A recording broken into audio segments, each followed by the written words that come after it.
Welcome to the Know Why podcast. We are close to President's Day, and we're also in America's 250th anniversary year. So over the next few months, I am going to dedicate some episodes to talking about America. What does it mean to be American? What about our American heritage should we be proud of, and how can we preserve our freedom going forward? And what better place to start than with the founding father, America's first president, George Washington. So obviously this is going to be a history-heavy episode, but it's not just going to be about historical facts. I really want to talk about what we can learn from history and George Washington's life specifically and apply that to today in ways that are useful or maybe even necessary for our current times. And I cannot think of anyone better to talk about this with than Richard Lim.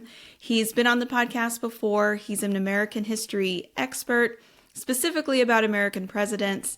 And so he hosts the podcast, This American President, which has garnered well over 1 million views or downloads. And he's appeared on C-SPAN's Washington Journal, Prager University, the History Channel, and multiple op-eds. And we talk regularly on Point of View Radio Talk Show. So anyways, Richard, thanks so much for being with us today.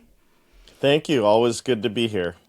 So let me start by just mentioning that Washington is very fresh for you because you actually have written a book about George Washington that's going to be released this year.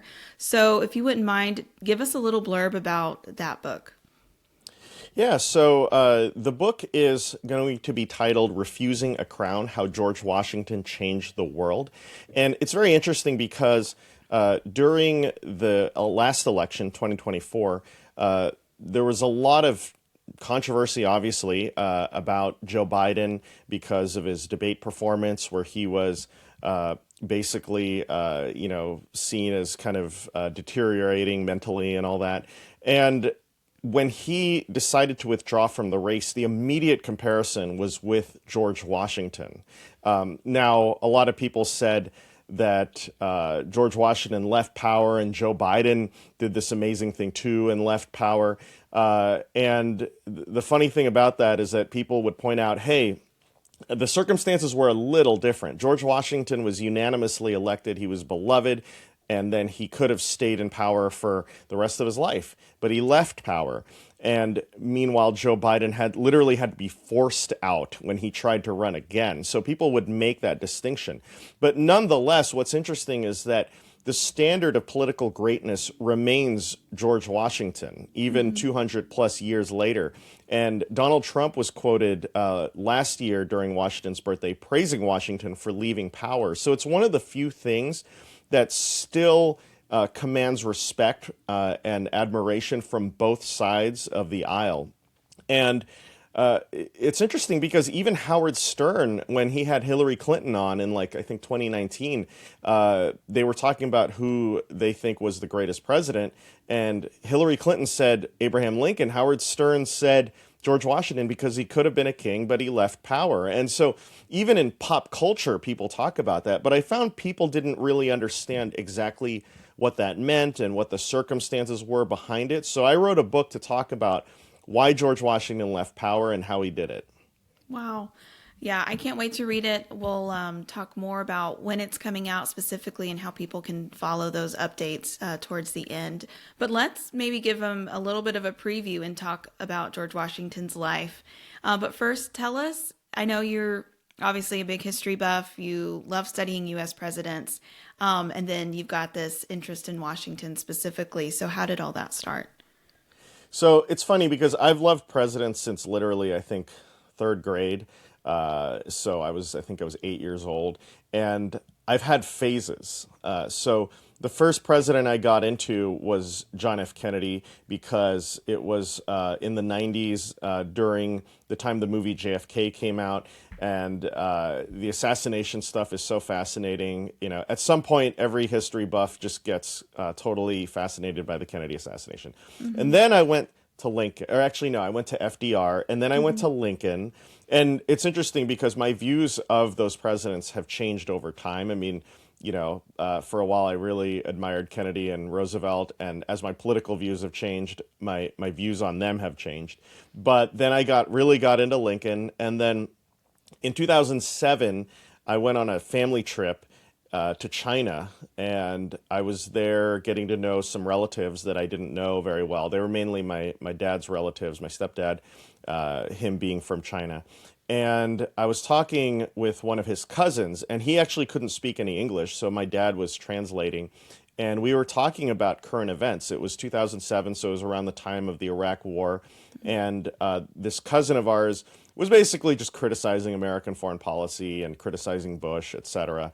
And I wasn't debating him. I would rather just kind of hear what he had to say, a different perspective. And then he did mention, kind of out of nowhere, that the American that he respects so much is George Washington. And I thought, that's interesting. Here's somebody who is from a different culture, and a couple hundred years later, and he respects George Washington. Of all Americans, he felt the need to say that. And it just got me thinking, what about George Washington is so compelling to this person? And for a person who lives in a communist society where it's just normal for a leader to stay in power for years and rule as a tyrant, to know that there was a person who could have been in power for his whole life at a time when there was mostly nothing but kings and emperors, and to learn that this guy gave up power twice, that really resonated with him. And I think Americans don't realize how powerful that story is to people that have to live under tyranny. And that's why I wrote the book, to share with them how powerful that story is. Wow. Yeah, I think a lot of times, I mean, in a lot of ways, Americans don't realize how privileged we are when compared to the rest of the world today, and definitely all of history. And you've alluded to this, but let's kind of get into why Washington was so unique. And I think he was unique even among other founding fathers, and certainly, like you said, the world leaders of his day. So just extrapolate on that a little bit. Yeah, that's a great point. Now, the Founding Fathers are justly considered the greatest political generation in American history. And, with all due respect to the Gen Xers that are in power right now, it's funny because if you look at Washington's cabinet, Hamilton, Jefferson, Henry Knox, and Edmund Randolph, of those people, some might say maybe Henry Knox was like maybe the least brilliant of that group. And Henry Knox was pretty great. I mean, he was a great general during the Revolutionary War. So this is an incredible generation. But as we all know, they were human and they had their struggles. And when you look at a guy like Alexander Hamilton, maybe the smartest of all founders, the guy got himself killed in a duel. It was one of the most pointless, tragic ways for an incredible figure like that to die. Among so many of the founders, while they were brilliant, they also had their moments of betrayal and pettiness and backbiting. You look at a guy like Thomas Jefferson, incredibly talented person, but he was somebody that he went after his own vice president in very much like a vendetta kind of style. Basically assumed that Aaron Burr was guilty of treason before really knowing what happened. As great as these figures were, they were not completely immune to the human frailties that we all have. Yeah. And obviously, people talk about slavery, but even just, the kind of the backbiting and the, talking behind people's back and the rumor mongering, that stuff happened because they were human. But the one guy that seemed to be immune to doing that was George Washington. He basically just always took the high road. Again, not perfect, of course, because he, like the rest of us, was human, but he was somebody that just seemed to have such a high standard of character, so that whenever there was any kind of challenge to him, whenever he did something that was maybe even a bit unpopular, there was never any question about his motives. And you have to think that Americans, just like today, disagreed at that time on a lot of things. I mean, someone from New York and someone from Virginia and South Carolina disagreed on all sorts of topics, on what powers the federal government should have, what to do about slavery, what the tariff rates should be. I mean, there were just so many disagreements. the one thing they all agreed on was that they wanted George Washington to lead the country. That's incredible. I mean, Wow. it's, and to do it in such an organic way, it says something about the man that I think historians are still trying to figure out. Wow. Yeah. That says a lot about, I think, human nature, or specifically our sin nature, and then just kind of politicians ever since then, that somebody with that high of a character, we still talk about, like you said, a couple hundred years later. And he also, the revolution was fought to claim independence from a king that had become tyrannical. And yet the nation was ready to basically give that level of power right back again. And that's, especially if you know that you are somebody of good character, like, I don't know, George Washington could have said, well, better me than anybody else. Like, I might as well go ahead and take this on.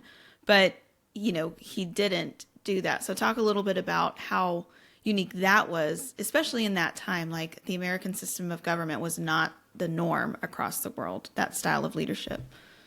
That's a great point. And one of the things I've learned in my research is that the whole situation with monarchy, the fact that the United States as colonies were under a monarchy, makes the situation a bit more complicated. And my thesis in the book is basically that America made this transition, having been under a monarchy, the British monarchy, and actually having been relatively content under a monarchy. In 1776, they made this radical transition to a republic. And that was a very difficult transition, something that a large nation had never done before, a relatively large nation. And Washington was the key figure in that transition. But that transition was much more complex than people realize, because when the Americans were protesting against the taxes in the 1760s and the early 1770s, they weren't directing their anger towards the king. They were directing their anger towards the parliament, because part of it was because they weren't ready to declare treason against the king yet. They were trying to say, we are loyal to our king, but we believe that the parliament and the king's ministers, the people around him, are the ones that are doing this. And there was a good argument to have for that, because by then the king's power was a lot more constrained than in, let's say, when Henry VIII was the king, right? By then, Parliament was, I would say, in the driver's seat to an extent. The king had a lot of informal power, but his hands were tied. Now we have a king that is purely symbolic in not we, but the United Kingdom, right? Well, they were already moving in that direction. And many founders actually said, hey, king, you need to actually exercise your authority and protect our rights. So some have said, hey, this was actually the Americans were actually having the pro-royal line. What happened was that in the United Kingdom, the kings, would lead the country to war and raise taxes, and people felt that they needed to constrain the king. So that's how we got the Magna Carta in the 13th century, right? And Parliament, as the representatives of the people, started exercising more power, having more power over taxes, etc. Well, what they found was that Congress, or Parliament rather, becomes corrupt. And instead of rule by the one, the king, you start, or tyranny of the one with the king, you start getting tyranny of the few being the members of Parliament, who often represented the wealthy classes, right? So now, okay, they switch to Parliament rule. It doesn't necessarily mean it's better. It just means that now they get to exercise tyranny. And the king was kind of seen as, so the Parliament was seen as an entity that was a collection of factions fighting each other for power, not necessarily caring about the whole realm, but, okay, I'm going to take care of myself and my own kind, right? But the king was seen as an executive who had an incentive to care about the whole realm. And his job was to protect the rights of that realm against the Parliament. And, of course, the Parliament would check the king in turn, right? So what's interesting about all that is that Americans, they basically say Parliament is tyrannical. But then, because they began examining Scripture more with the Reformation happening not too long before that, they started saying, hey, wait a minute. When the Israelites in the Old Testament rejected God in favor of a king, God got angry with them. And so they started questioning, wait, is monarchy the right system of government? Is the right system in God's eyes? Thomas Paine's famous book, Common Sense, actually makes this argument. He says that when the Israelites had judges and not a king, that was the ideal government, and that was kind of a proto-republic. And that's when Americans started turning against the idea of a king and wanting a republic. And you'll notice that they're using biblical arguments for this. I mean, a big drive for Americans to reject a king was because of debates about Scripture, about what Scripture says about monarchical government. So for those who say that America was created because of a secular idea, actually this is the opposite. They started understanding Scripture more and saying, wait a minute, republicanism is closer to this biblical standard. Well, they needed somebody who could reflect that, and that was George Washington. And so by giving up power twice, he shows that he is somebody that reflects a leader who's going to serve the people, and in a republic, the people rule rather than the monarch. And so he becomes that key figure in this transition. But that whole transition, as I tell in the book, is such an interesting one, and I think it would surprise a lot of people. Yeah, that is super interesting. I'm learning things that I hadn't heard before or, really thought about. But yeah, that is super fascinating. And since we're talking about the Republic, I wanted to ask you this too. Obviously George Washington himself is a great example because he, helped that transition. He voluntarily gave up power even when he had unanimous support. And so that set a great example, of course. But what are other aspects of the Republican system of government that they set up that actually guard against tyranny, either of the one or of the few, that people maybe don't understand today or think about? Maybe it's just so taken for granted, or it seems, I know we've talked about the Electoral College on this podcast before, like certain things maybe seem so archaic to us, but maybe some facets of our government for a few moments that people don't really understand how they work. Great question. So to kind of piggyback along that, Americans, when they rejected a king, declared independence, most of the declaration is an indictment on George III. It's basically saying, the king sucks, and also we hate monarchy. Well, they go for parliamentary rule, which is basically just rule by a Congress, right? And that rule by a Congress was during the Articles of Confederation. So we have no executive branch. It's just Congress doing the job of the executive as well as the legislative. And it's also very ineffective because they don't have any powers that most governments have. They don't have the power to raise the money to fight the war. So what happens during this time? Well, Congress, like all Congresses, are a group of factions that are self-interested. They only want to help themselves. They don't really care about the whole country. They're very short-term kind of minded. They have knee-jerk reactions. Politicians always tend to be corrupt. That's just the way it goes. And so the system breaks down and almost loses the war. I mean, you hear about the famous Winter of Valley Forge where the soldiers literally weren't getting paid. Meanwhile, many American merchants were selling goods to the British. The economy has collapsed. The currency is worthless. And American credit is in the toilet because they're borrowing money to fight the war, but they're not raising the money to pay it back. They're not paying the soldiers. The soldiers are mad. Soldiers almost launch I don't want to say a coup, but they threaten an uprising. I mean, it's really bad. And so in that kind of situation, it's not surprising that some people say, maybe we're a little too hasty in throwing away a king. Maybe we could need it. We should have a king. Oh, hey, there's this great leader we have named George Washington that everyone loves. He'd be a great king, right? Thankfully, George Washington saw beyond that.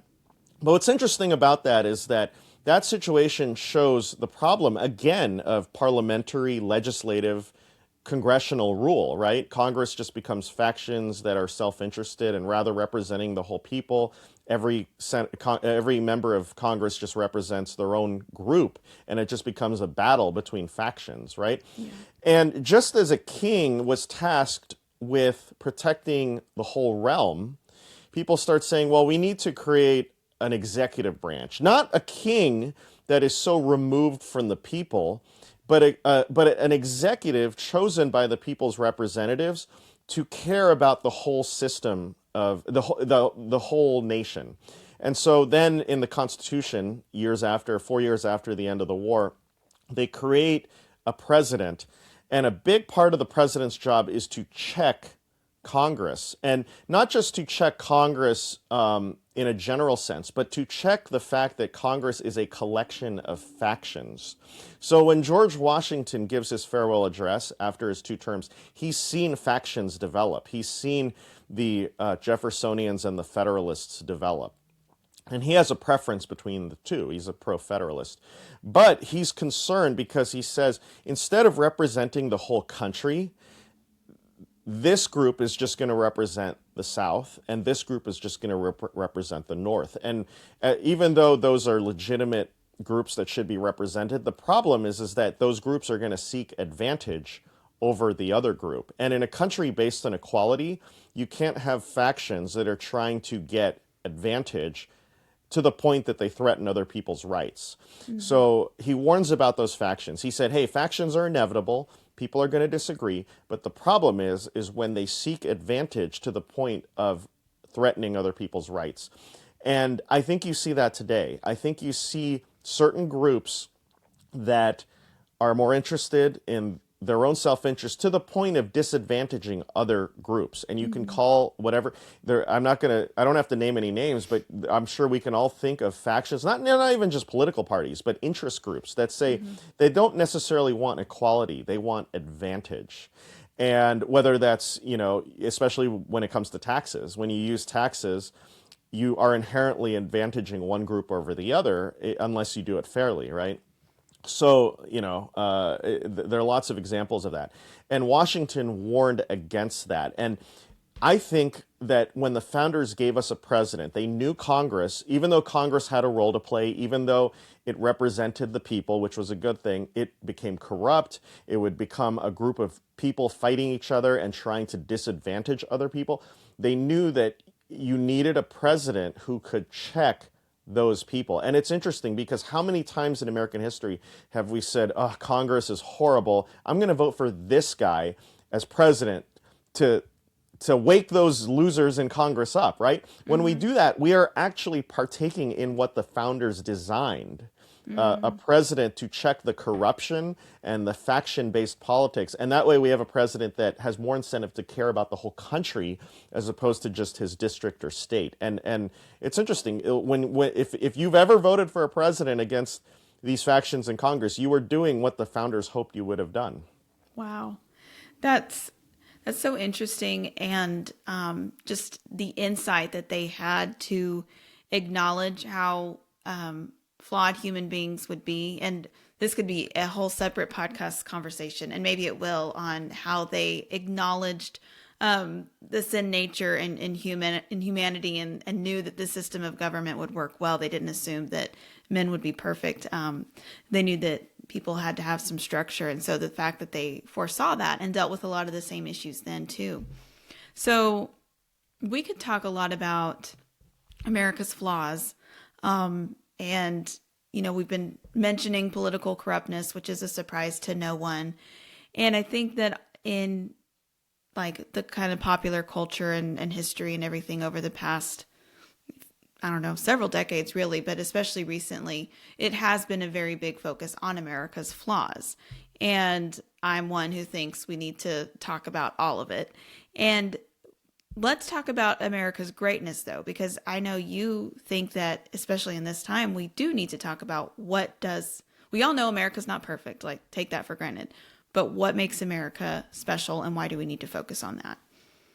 Yeah, it's one of those things where I think we need to talk about America's flaws and greatness because we should care about what's true.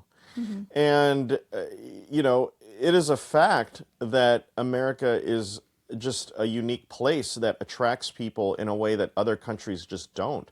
When I was, let's see, I guess in my 20s, and like many young people, I had the travel bug, and I went and did I traveled through Asia and Europe, and other than the UK, the only country that was like reliable, let's say like of all the people that I met, you meet people, you meet other Americans who are backpacking, you meet a ton of people from Europe.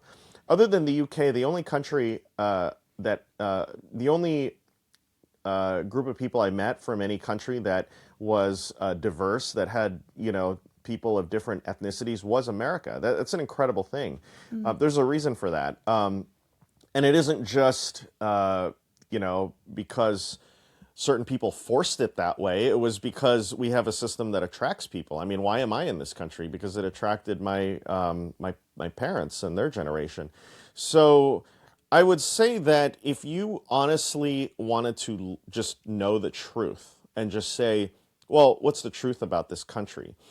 Is it flawed? Yes, because newsflash, human beings are flawed. I think if anyone who understands the idea of human nature, that it's fallen, understands that every group of people is we've all fallen short of the glory of God. And it's kind of silly to think that any one group of people, especially in a political division, are somehow more sinful than any other people inherently. That just doesn't make sense. We've all fallen short of the glory of God. So anyone that thinks that America is uniquely evil, what would make them think that? Is it like did God create Americans uniquely more evil than any other country? That just doesn't make sense. We've had our share of mistakes, of course, but I would say that we've done things that are so unique in all of history. Just starting a republic, just having the guts to start a republic,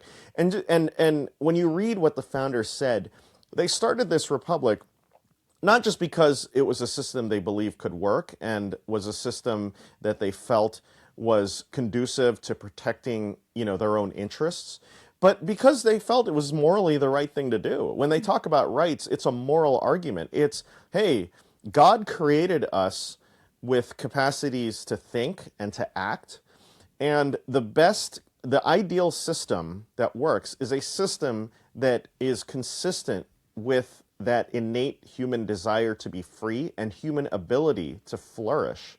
And so they felt that it was not just practical to create a republic, but morally good to create a republic. And as they saw that experiment get successful, America had horrible credit at the end of the Revolutionary War.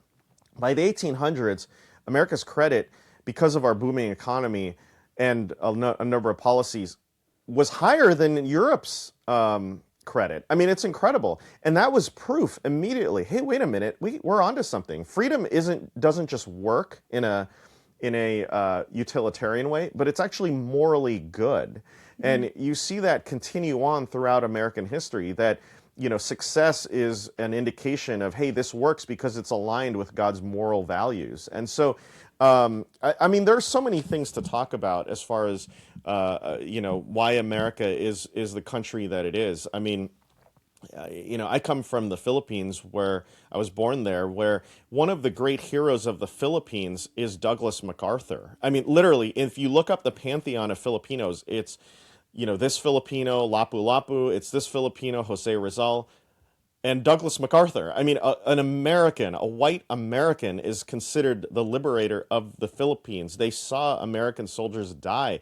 When the Japanese surrendered at the end of World War II in the SS Missouri, MacArthur was presiding. He gave a speech talking about how he wanted Japan to thrive and join the Brotherhood of Nations again. After this horrible war, this brutal war, maybe Japan committing maybe some of the worst atrocities in all of history.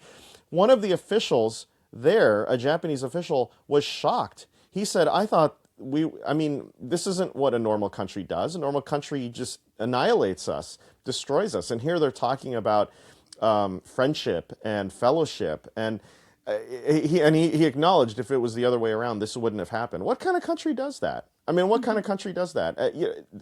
Now, nothing I'm saying is ignoring the flaws of America, which, by the way, I think it's important when we talk about the flaws to talk about the specific agents who were responsible for those flaws. Because, if something horrible happened in American history, it doesn't mean everyone was happy about it. It doesn't mean everyone was culpable for it. It means that the people that perpetrated it were culpable. It's like, for me, I've known many Japanese people in my life. Do I hold them responsible for what their native country's government did in the 1930s? No, I don't. That had nothing to do with these people, right? Right. Why did what this person, like if one region was responsible for an atrocity, why does everyone get the blame for it? Oftentimes there was nothing they could have done about it. So I think there is something unique about America that I think continues to, I guess, resonate. And no matter how many times people try to portray the whole country as flawed, if they really want to know the truth, they would understand the greatness as well. Mm-hmm. Yeah, that is such a insightful perspective. And I wanted to ask your perspective too. I think, to use perspective the third time now, I think a lot of perspective is lacking in a lot of the education that people receive today, because sometimes it is so focused on the flaws, like in more mainstream media or culture or education even. And there's also a lot of corruption that we see around us today.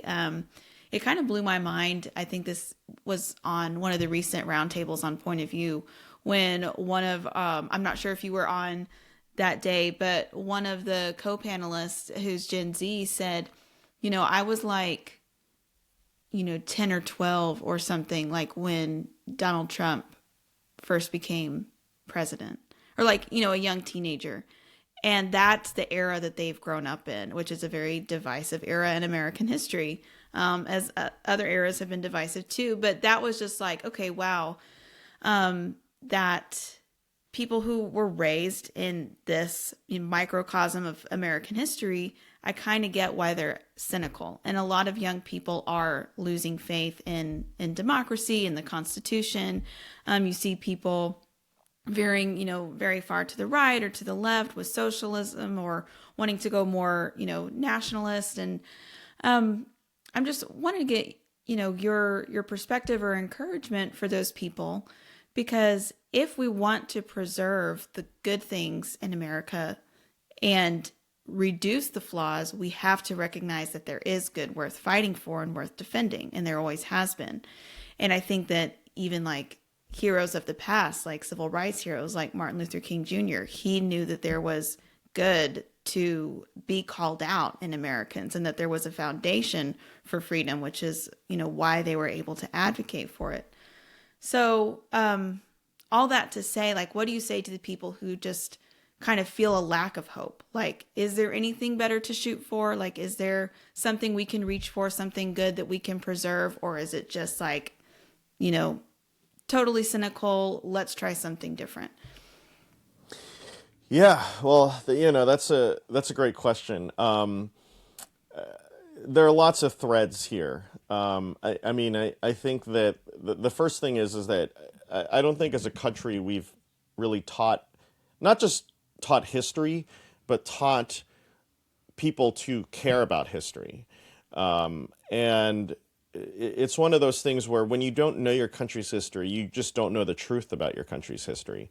That's the first thing. The second thing is you don't understand how hard it was to get to this place. You don't understand the framework, why our system is the way it is, why it exists. And as a result of that, I think one of the best things that history can teach us is, and this isn't like a word that excites people, but I've heard so much. You mentioned PragerU, Dennis Prager. One of his biggest things is gratitude.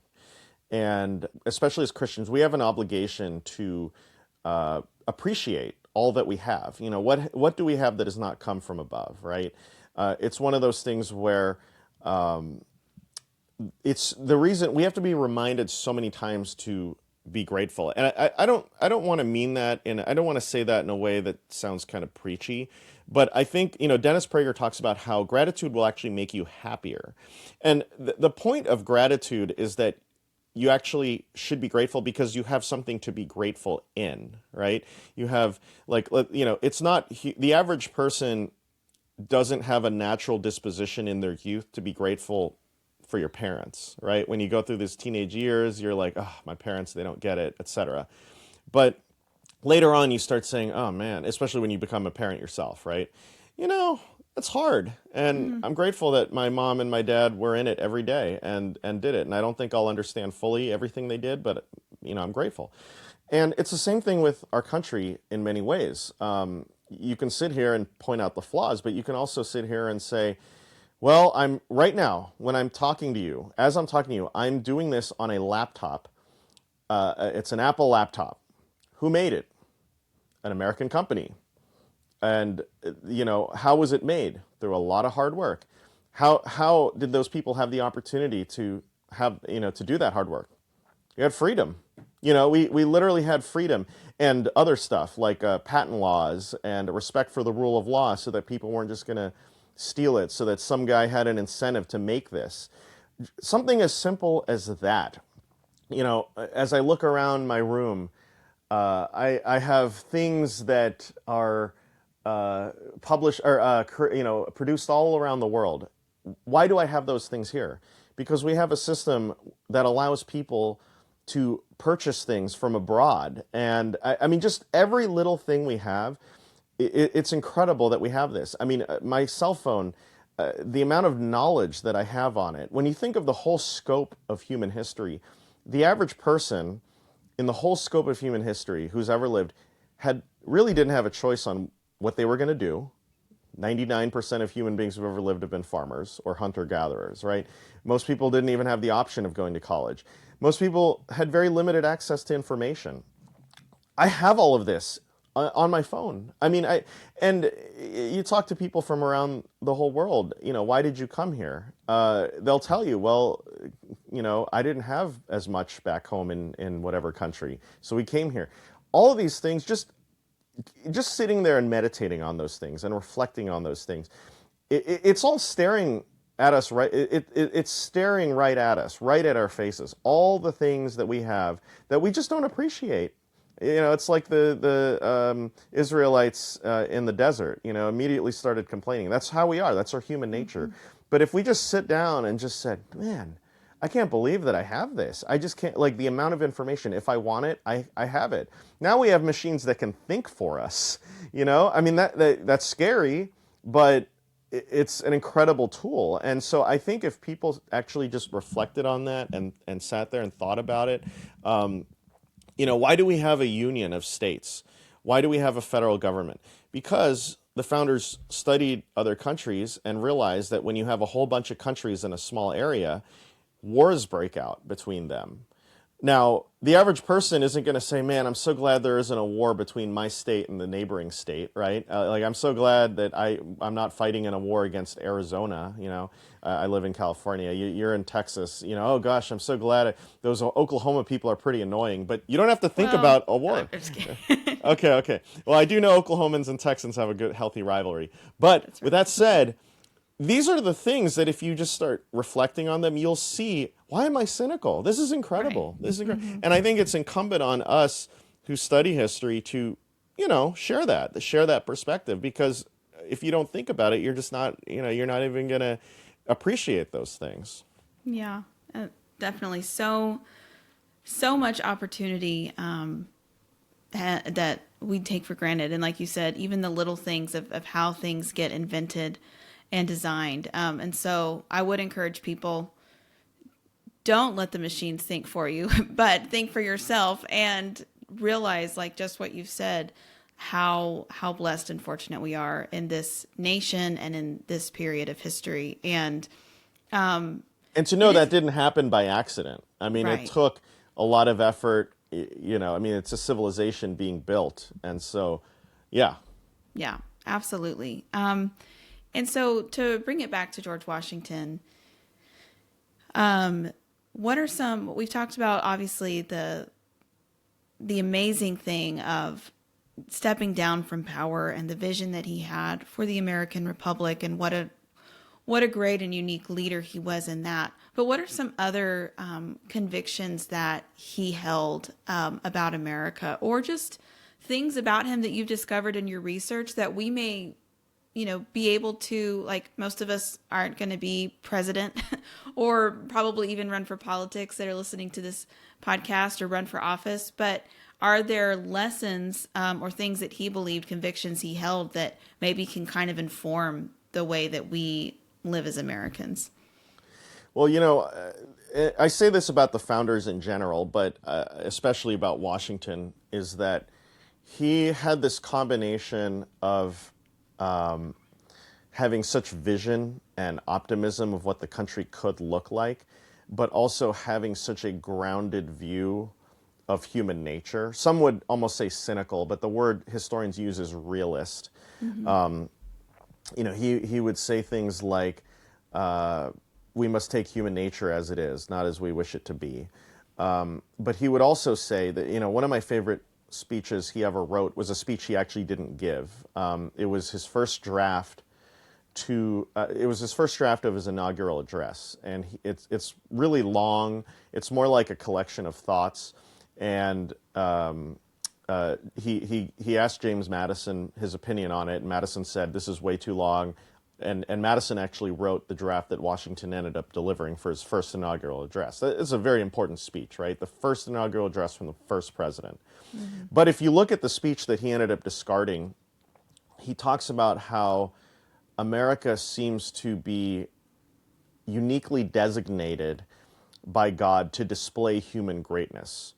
And I don't think he meant that in an arrogant way, that like Americans are better than other people, but I think he meant that in the sense that, hey, I think we figured out a system that will allow humans to attain their potential in a way that has never happened before. Because George Washington, he lived under the British system where, as a colonial, you were never going to get over a certain level. The British had their aristocracy, right? Mm-hmm. And so no matter how brilliant you were, if you just were not of a certain level of nobility, you were not going to be assigned to certain levels of officer or anything like that, which is part of, one of the reasons he joined the revolution, the grievances he saw, from that.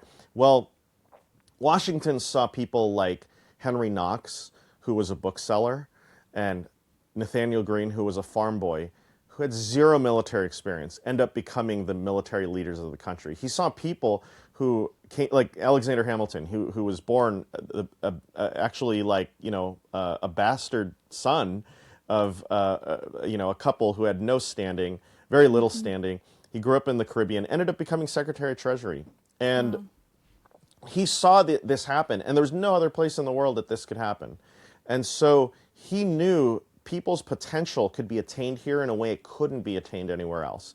And he said that. And it's interesting he said that in 1789 when the experiment was so tenuous, when things, there was very much a chance that it wasn't going to work. But he said, my gosh, like if we get it right, who are the other Henry Knoxes? Who are the other Nathaniel Greenes that are going to rise? And the rest of American history is exactly that. Less than 100 years after George Washington wrote that, America was already the #1 industrial and economic power in the world. And people were coming in droves here. They were leaving everything to come here. That vision was fulfilled. That thing Washington hoped for, where America could be a place where people could facilitate people's talents. And it's funny because one of my good friends, I know him from college, and he criticizes America a lot.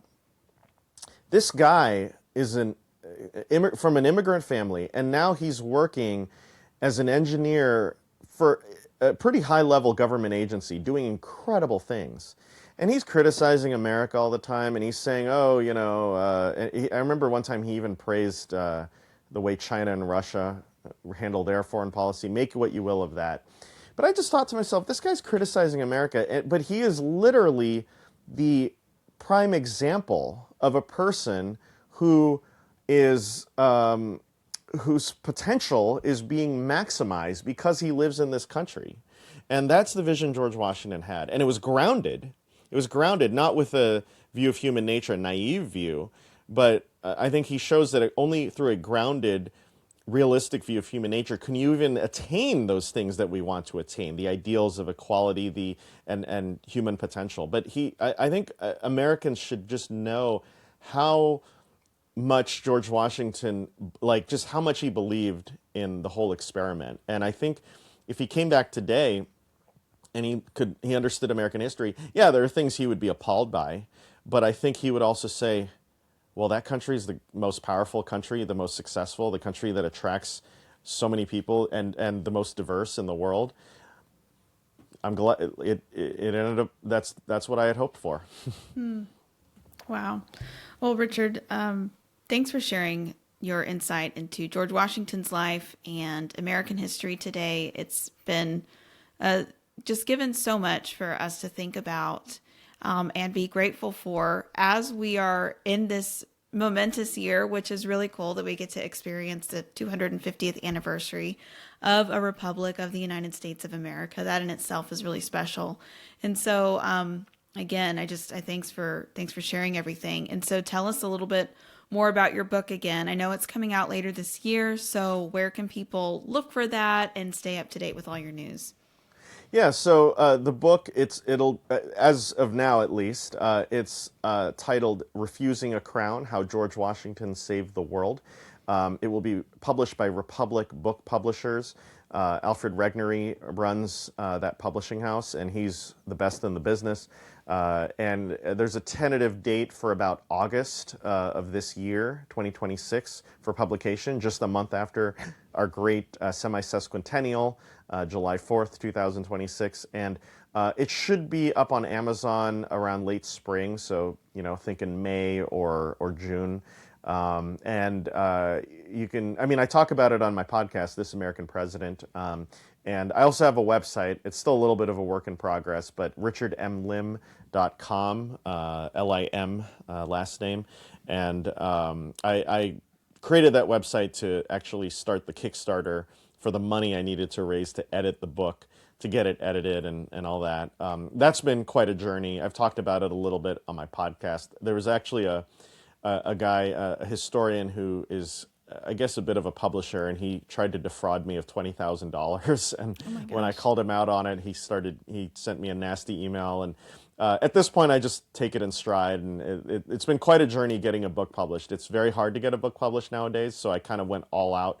And it helps to have a couple of platforms to do it. But yeah, I feel very blessed, and I'm so thrilled that Alfred Regnery would take a chance on me. But yeah, I wrote it because I felt like there was an element of American history that hadn't really been discovered yet. Despite the fact that its subject, George Washington, has been so talked about and written about, there's still new things to learn. And one thing that I cover in the book, too, is that Washington's example was used by revolutionaries around the world. In China in 1911, when they had their revolution and a strong man took power there, people said, hey, Washington didn't take power. Why are you taking power? And so I don't think Americans understand that their president, their own history, has that kind of impact around the world in cultures that are very different from their own. Wow. Well, I'm glad that it is going to be hitting bookshelves, and I've been excited about it since the beginning. And so, yeah, I know I haven't written a book or been in that side of things, but just on a much, much smaller scale, I know that the publishing industry is very tricky to navigate. So I'm glad that your book is coming out. It's something that we'll continue to post about, and I encourage people to get their hands on as soon as they can. But Richard, any other resources or final thoughts before we wrap up? Well, I would say, yeah, I think, Americans should study their history because there's a lot to be proud of. There's a lot to learn from, of course. And, there's tons of stuff that, of course, reflects our sin nature, but there's tons of stuff that reflects our noble our noble characteristics as well. So I think this year is a great time to study that. And of course, if anyone wants to check out my podcast, This American President, I talk a lot about those kind of moments in American history. But yeah, I think this is a great opportunity to do that this year. Awesome. Well, Richard, as always, thanks for being with us on the No Why podcast. It's been great talking with you. Thank you. Thank you for having me.